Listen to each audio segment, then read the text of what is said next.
The new locking hinge with pressure release and locking function for HVAC enclosures combines the robust construction with practically oriented functionality. When the integrated 8mm insert on the hinge is turned by 90 degrees, during the opening process, the door part simultaneously lifts by 4mm.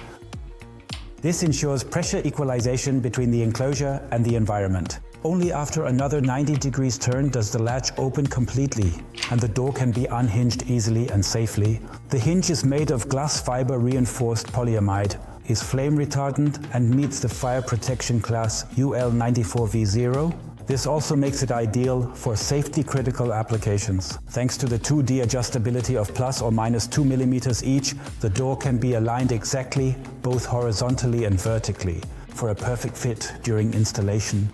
The hinge can be mounted on both the right and left side, allowing for flexible design and installation. The locking hinge is thus perfect for demanding applications, where stability and pressure relief are crucial, such as in the field of heating, ventilation and air conditioning, as well as for mechanical and plant engineering.